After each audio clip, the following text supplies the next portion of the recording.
Maraming salamat mga boss sa pagsubaybay sa buhay ni Harvey York. God bless po sa inyong lahat.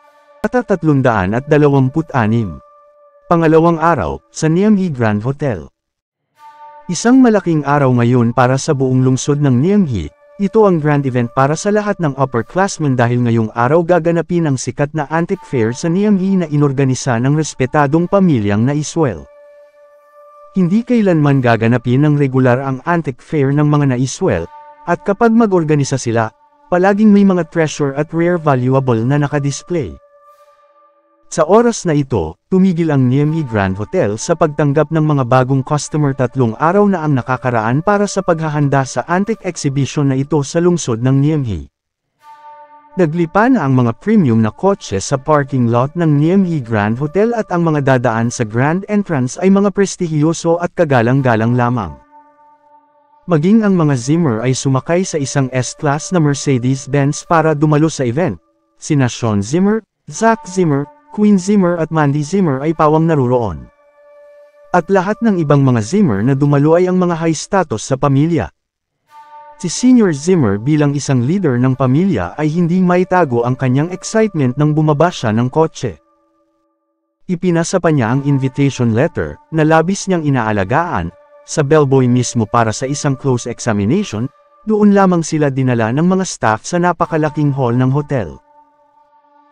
Ang antique exhibition ay hindi lamang isang fair pero isa rin itong grand dinner, at sakto ang mga Zimmer sa isang table na kasya ang 10 na hindi masyadong malayo mula sa entablado, na walang outsider na nakaupo kasama nila, na naglalarawan kung gaano kataas ang tingin ng mga Naiswell sa kanila. Lalong lumiwanag ang mga mata ni Senior Zimmer at excited siya nang sa wakas ay nakakuha sila ng ganoong trato. Maayos na nakaplano ang arrangement ng mga table, kapag mas malapit ang mga upuan sa entablado, mas mataas ang respeto sa kanila ng mga Naiswell. Hindi man nakapasok ang mga Zimmer dati at ngayon ay nagkaroon sila ng isang buong table para sa kanila lang. Bukod dito, malapit pa sa entablado ang table nila, alam na alam ng lahat ang pag-angat ng kanilang katayuan. Kahit na ang mga top class na mga pamilya ay nilagay sa table na mas malayo sa pwesto ng mga Zimmer, lalong naging proud si Senior Zimmer dahil dito. Sinong makakapagsabi na ganito na ang pagtrato sa ating mga Zimmer ngayon? Palaging mababa ang tingin ng mga pamilyang iyon sa atin at tingnan nyo ngayon kung saan sila nakaupo. Tingnan natin kung paano mangangahas ang mga hinayupak na iyon na ikumpara ako sa kanila mula ngayon. Mayabang na sinabi iyon ni Zach, matapos na mag-ikot sa paligid ng hall. Zach, pwede bang maging low-key ka? Kahit na tumaas na ang status natin ngayon, palagi pa rin tayong humble dapat. O mahirap na kapag binoycott tayo ng mga top class na pamilya na iyon, babala ni Sean. Ngumuso si Zach.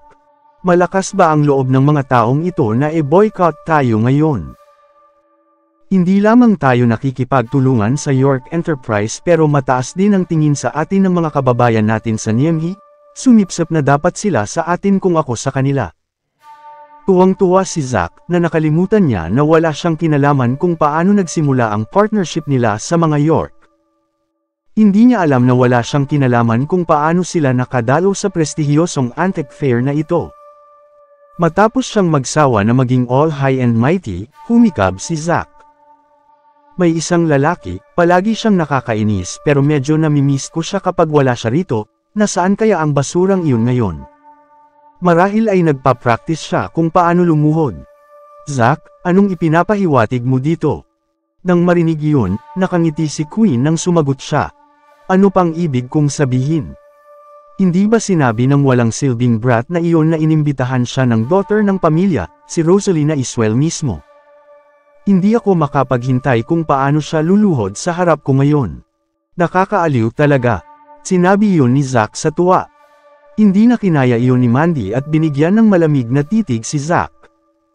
Dapat kang magpasalamat na wala siya rito, kung nandito man siya, ikaw ang dapat lumuhad sa harapan niya. Wow Mandy, napakagandang pares niyo talagang dalawa. Pareho kayong walang kahihiyan. Ngumisi si Zach.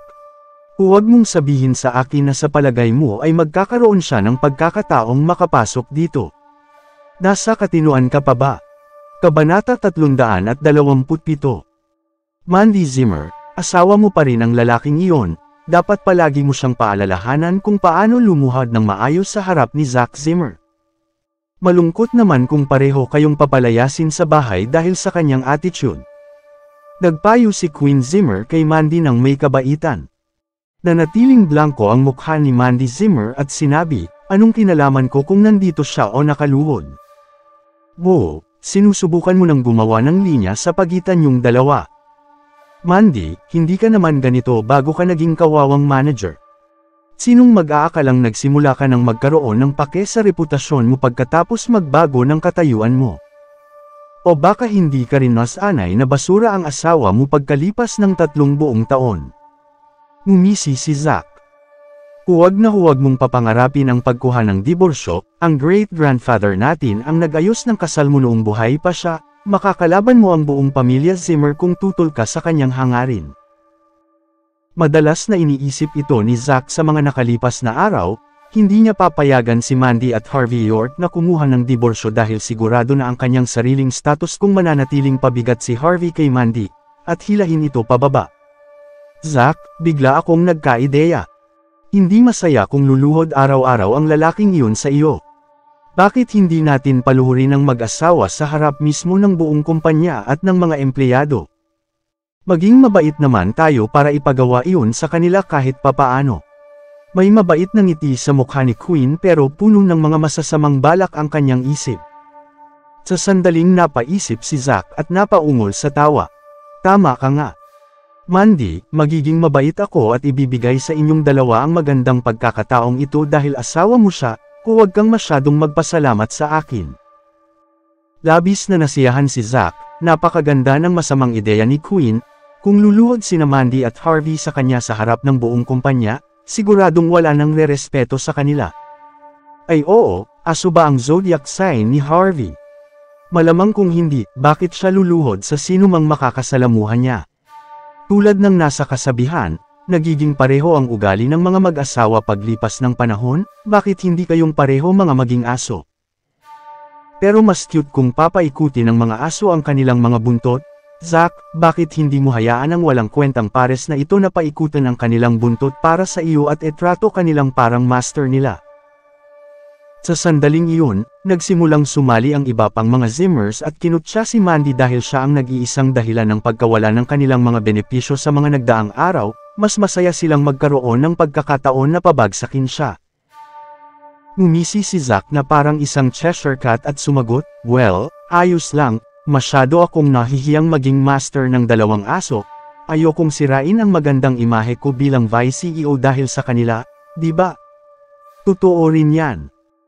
Paunti-unti nang dumarami ang bilang ng mga bisita pero hindi pa rin matanaw si Harvey York. Pinanood pa ni Zack ng mabuti ang mga hotel staff para siguraduhin hindi siya nagtatago sa kanila, at lalong nagkaroon ng katiyakan si Zack.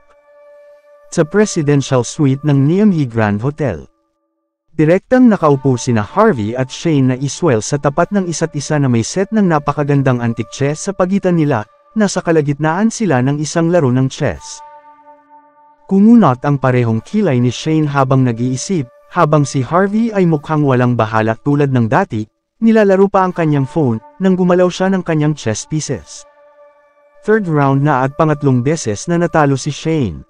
Dahil doon, lalo pang hinangaan ni Shane si Harvey. Kilalang kilala ang chess sa lahat ng tao sa planeta na ang lahat ay pwedeng maglaro nito nang hindi kinakailangang matuto ng maraming bagay. Ngunit ang totoo ay makikita ang personalidad at pag-uugali ng isa habang nagpaplano ang taong iyon ng kanyang strategy ng paglalaro. Sa ilang mga laro, kayang matukoy ni Shane na si Harvey ay isang well-organized na tao habang kumikilos lamang siya matapos magplano ng maayos sa kanyang mga mata. Perpektong-perpekto ang taong ito, hindi niya maintindihan kung bakit naging isang live-in son-in-law si Harvey sa maliit na pamilya ng mga Zimmer. Sa sandaling iyon, bahagyang tinulak ni Shane ang chessboard at bumuntong hininga. Magpahinga tayo, tumatanda na rin ako. Harvey, mukhang hindi mo nakuha ang iyong talento sa paglalaro ng chess sa isang basic training lang, sino ang guru mo? Tumawa si Harvey. Master, sobra mo akong pinupuri para dito. Sinong nagsabing dapat may guro ka para matuto ng isang maliit na bagay tulad ng chess? Bahagyang nagulat si Shane sa kanyang pahayag at sumagot, kung ang paglalaro ng chess ay isang bagay lang na hindi mahalaga, ano ang itinuturing mong mahalaga? Personal development, family-oriented, good leadership sa pamamahala ng isang bansa at gawing mapayapang lugar ang mundo. Simpleng sinabi ni Harvey, pero syempre, isang ordinaryong tao na tulad ko ay hindi pa nakakamit ang kriteriya ng personal development, kahit sa iba pang aspeto. Namangha si Shane sa kanyang mga sinabi, napakabata pa ng taong ito pero ang mature niyang magsalita. Naiswell, sinong mag-aakalang may araw na makakakuha ka rin ng lecture sa ibang tao. Sa sandaling iyon, itinulak ang pinto pabukas, at sinundan ito ng isang matandang lalaki na may ulo na puro puting buhok. Mukhang kaaya-aya siya, at may binata at dalagang lumabas pagkapasok niya. Kabanata 328. Ang matandang lalaki na may pangalang Charles Zarate, ay ang presidente ng Niamey Antique Dealers Association. Ang dalaga sa likuran niya ay walang iba kundi si Rosalie Naiswell habang ang binata ay ang kanyang estudyante, si Louis Zarate. Hindi nagulat si Harvey York nang makita ang kanyang pagdating dahil sa kanyang reputasyon sa antique industry. Natural lamang para sa kanya na dumalo sa antique fair na ito ngayon. Isa pa, tila napakaganda ng relasyon niya kay Shane Naiswell. Habang ang estudyanteng si Louis ay halatang hinahabol si Rosalie na hindi na niya inalis ang kanyang tingin sa kanya mula nang pumasok siya sa kwarto. Gayunpaman, bahagyang nagbago ang facial expression ni Rosalie nang natuon ang kanyang tingin kay Harvey. Agad na napatigil at naging mapagmatsyag si Louis. Isang patunay na icy beauty si Rosalie, tila ay malamig sa kahit sinong makasalamuhan niya. Pero maliwanag na nanlambot ang kanyang mga mata habang nakaharap siya sa isang estrangherong Diyos lang ang may alam kung saan nagmula. Kahit na hindi pa sila nagpapakilala sa isa't isa, nakita na ni Louis si Harvey bilang kanyang karibal. Tumayo si Shane para kamayan si Charles at batiin siya, "Old buddy, sa wakas ay nandito ka na. Akala ko'y hindi ka napupunta sa pagkakataong ito para sa akin." Tumawa si Charles. "Narinig ko na nakakita ka ng ilang goodies sa aming lungsod ng Niamey, kaya syempre nandito ako para suriin ang mga iyon. Magiging excited at masaya ako kung lalabas na mali ang judging skills mo." "Dapat ay hindi. Kahit na matanda na ako ay maayos pa rin ang paningin ko," sagot ni Shane. Naiintindihan agad ni Harvey kung gaano kalapit ang parehong matandang lalaki sa isa't isa. Kung hindi ay hindi ganoon makipag-usap ang dalawang respetadong propesyonal sa parehong larangan. "So, ikaw ang binatang tinitingnan ng mataas ng Naiswell, usap-usapan na matagumpay mong na-appraise ang painting ng The Rocky Mountains, Landers Peak, totoo ba iyon?" Nakangiting sinabi ni Charles matapos obserbahan ng mabuti si Harvey habang papalapit sa kanya. Para sa kanya, si Harvey ay mukhang isang ordinaryong binatang walang special talents, hindi niya nakita kung bakit hinahangaan siya ni Shane. Agad tumayo si Harvey bilang paggalang sa isang taong kagaya ni Charles, kahit hindi niya pansinin ang status ni Charles ay magpapakita pa rin siya ng respeto bilang paggalang sa mga matatanda. "Ikinagagalak kung makilala ka, President Zarate, masyadong mataas ang tingin mo sa akin. Maswerte lang ako noong araw na iyon," mapakumbabang sagot ni Harvey. "Mabuting makita kung gaano ka-humble kayong mga kabataan, pero mukhang nagkukunwari lang ang isa." Kung masyado siyang mapagpakumbaba, patuloy na tiningnan ni Charles si Harvey na may mapagmasid na tingin, hindi pa rin siya kumbinsido kung gaano kagaling ang binatang ito. Wala pa rin siyang nakitang anumang specialty ni Harvey, ngunit sa mga araw na iyon ay pinupuri siya ni Shane ng sobra-sobra na nagtataka siya kung may problema ba ang mga tainga nito. "Paano kung kayong mga kabataan ay magpalitan ng inyong mga skills at knowledge sa isa't isa sa pamamagitan ng isang maliit na kompetisyon?" Lumingon si Charles at tumingin kina Rosalie at Louis. Palaging sinisikap ni Charles na paglapitan sina Louis at Rosalie habang si Louis ay ang kanyang estudyante at isang tao mula sa parehong pamilya. Kung magkakaroon ng relasyon sa pagitan ng dalawa, magiging mabuti rin ito para sa pamilya Zarate. Ngunit si Rosalie ay masyadong matalino at talentado para lapitan, at kayang sabihin ni Charles kung paano tinatrato ni Shane si Harvey na para bang siya ang kanyang grandson-in-law. Kaya para kay Louis at para subukan din kung gaano kagaling ang binatang ito, nais niyang subukan ang mga skills ni Harvey. President Zarate, masyadong mataas ang tingin mo sa akin, papaano ako maglalakas loob na ipakita ang mga basic skills ko sa harap mo? Mapagpakumbabang tumanggi si Harvey habang nakangiti, hindi siya tanga para hindi mahulaan kung ano ang nasa ulo ni Charles. Gayunpaman, tinanggihan na niya ang imbitasyon ni Shane na maging live-in son-in-law nila. Obvious na ayaw niyang ipakita muli ang kanyang mga talento sa harap nila kaya malinaw lamang para sa kanya na tanggihan ang hamon. Binata, hindi mo minamaliit ang mga treasures at goods na kayang kong hanapin at dalhin dito sa iyo, di ba? Sa pagkakataong ito, umupo si Charles sa harap mismo ni Harvey at sinabi iyon ng may friendly smile. Hindi alam ni Harvey ang gagawin, isang kabastusan kung tatanggihan niya ulit si Charles. Isa pa, tila naging curious si Charles sa talento ni Harvey sa halip na kasuklaman siya. Ang sinumang matalinong tao ay hindi tatanggi muli para hindi siya magalit. Bagaman, hindi takot si Harvey kay Louis. Ang problema ay mas mabuti ang magkaroon ng kaibigan kaysa magkaroon ng isa pang kaaway. Sa pag-iisip niyon, sumagot si Harvey.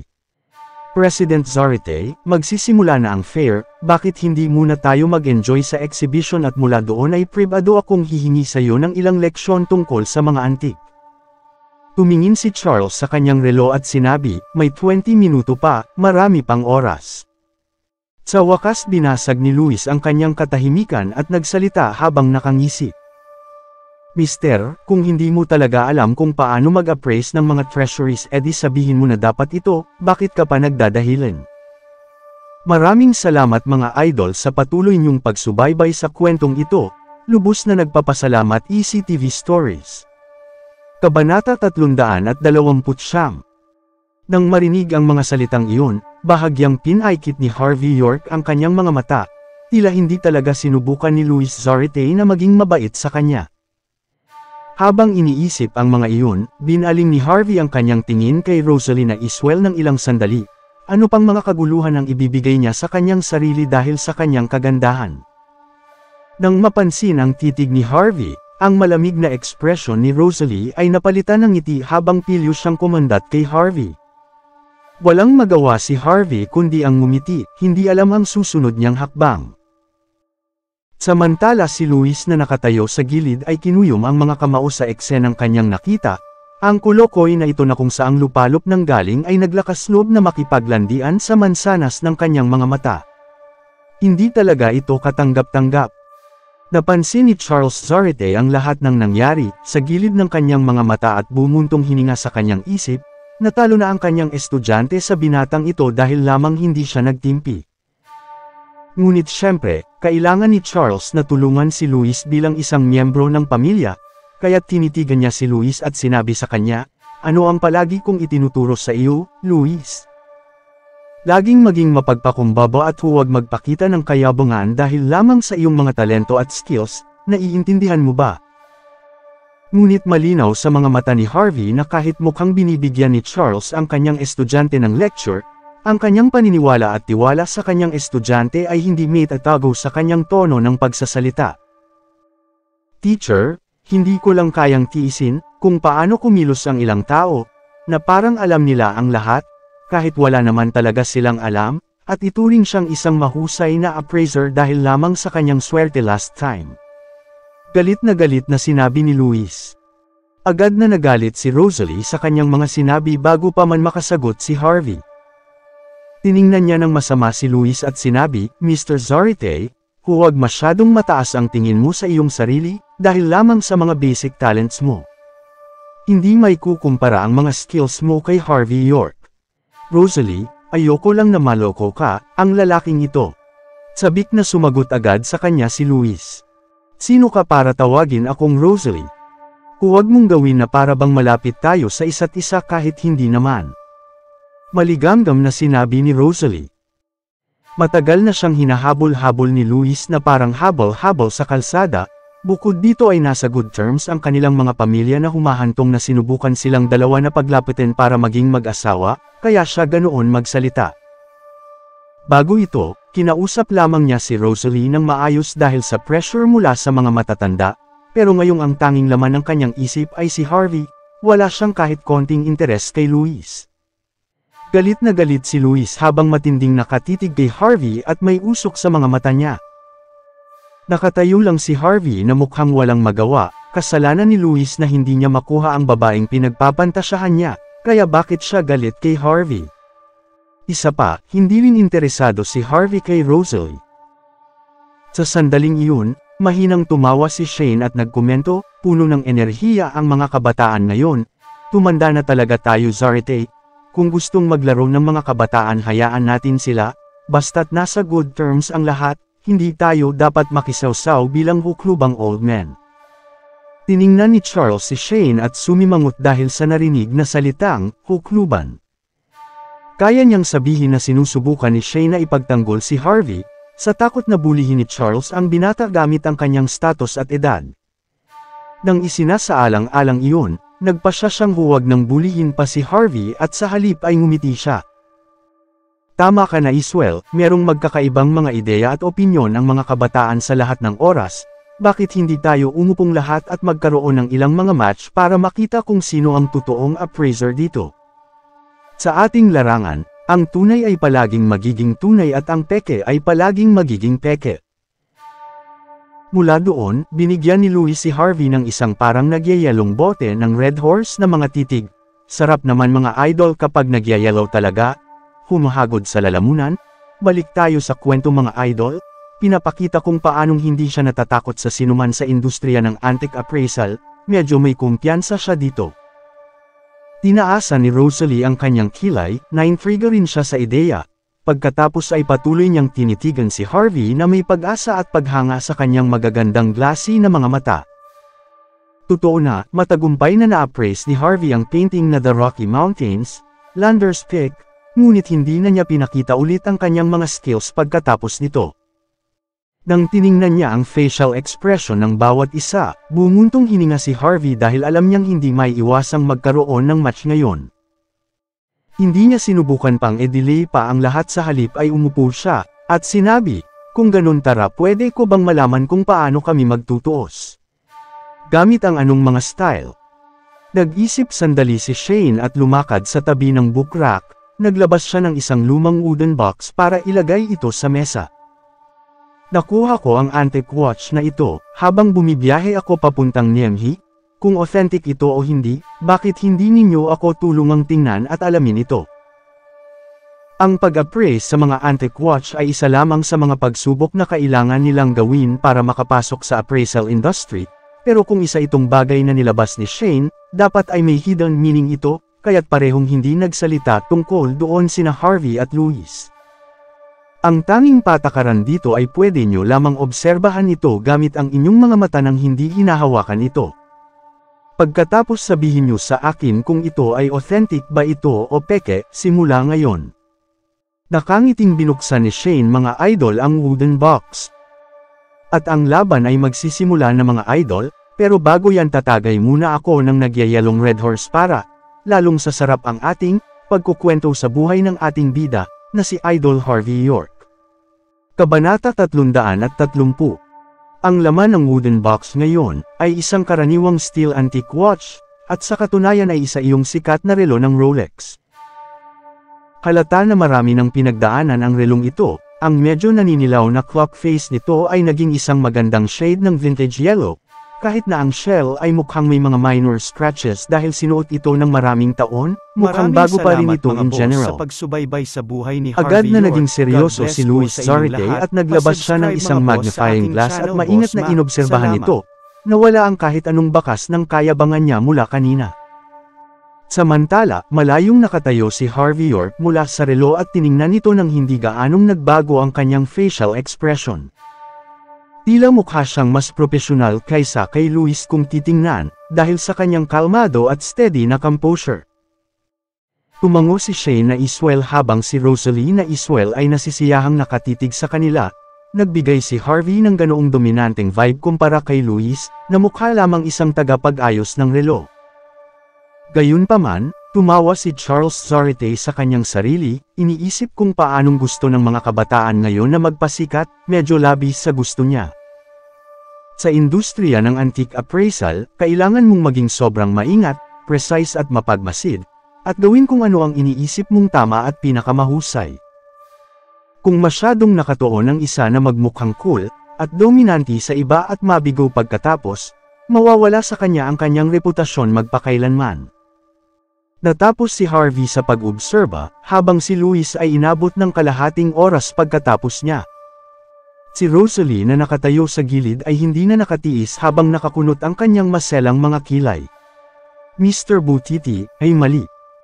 Sorry po, Mr. Karate ay mali na naman tayo, pasensya na mga idol. Ang sarap kasi ng Red Horse? Ituloy na po natin, Mr. Zarate, alam mo ba ang sarili mong bagay? Kung hindi sumuko ka na lang. Napatingala si Luis habang may napakaliit na bahid ng walang katiyakan sa kanyang mga tingin, ngunit tumango siya at sinabi, tapos na ako at kaya ko nang tukuyin. Ang authenticity nitong antique watch na ito, nag-aalala lang ako kung may tapos na, ang isa dyan sa pag-obserbo o hindi pa. Matagal na akong tapos. Mahinang tumawa si Harvey. Bueno, sabihin niyo muna sa amin ang mga judgment ninyo. Sabi ni Shane.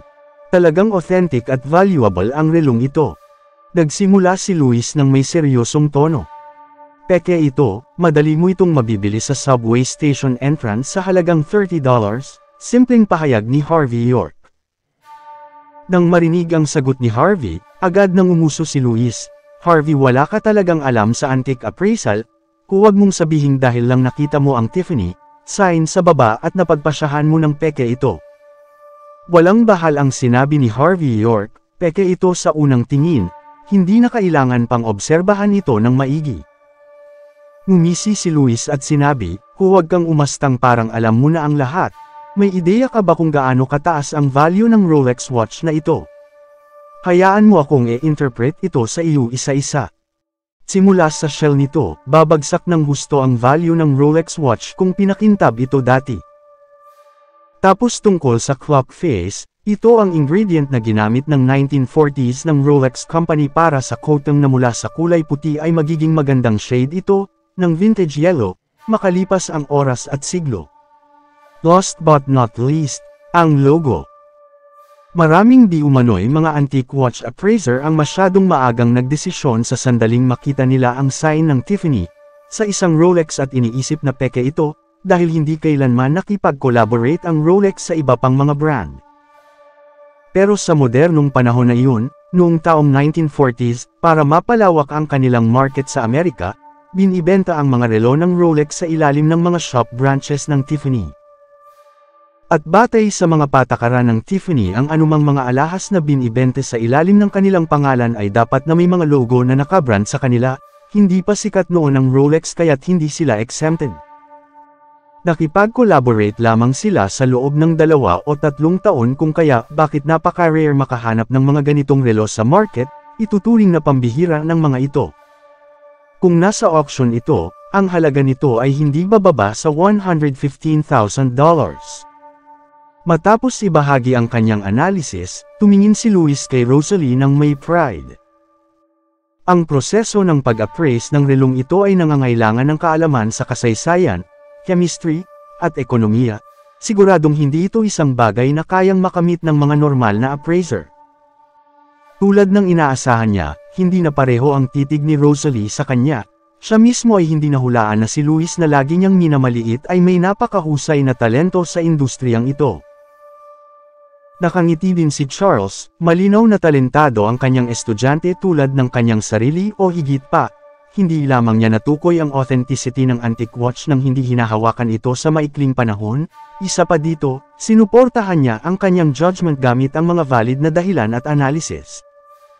Nakatayo lamang si Shane doon na may mapaglarong facial expression at walang sinasabi. Ngumiti si Harvey sa sarili at hindi pa siya nakapagsalita bago magsimulang ngumisi si Luis. Hoy ongas, huwag mong subukang umikot at manloko ng ibang tao kung wala kang alam. Kung mapansin kong nanloloko ka sa ngalan ng antique appraisal ulit, ibubunyag ko ang mga kabalbalan mo nang hindi ako kumukurap. Nagdududang tinitigan ni Rosalie si Harvey. Akala niya ay isang totoong antique appraiser si Harvey, pero kung titingnan ang sitwasyon ngayon ay malamang sinuwerte lang siya dati. Kung masasabi ko sa iyo kung paano naging peke ang relong ito, Paano ka hihingi ng tawad sa akin mamaya? Mahinang ngumiti si Harvey. Peke. Kung peke ito, lulunukin ko ang relong ito sa harap mo mismo. Mainit na sagot ni Luis dahil sa naramdaman nitong pagkainis kay Harvey. Kung sakaling matalo si Luis dito mga idol, malunok kaya nito ang relo, baka mamatay siya dahil tiyak na mabubulunan ang ongas na ito mga idol,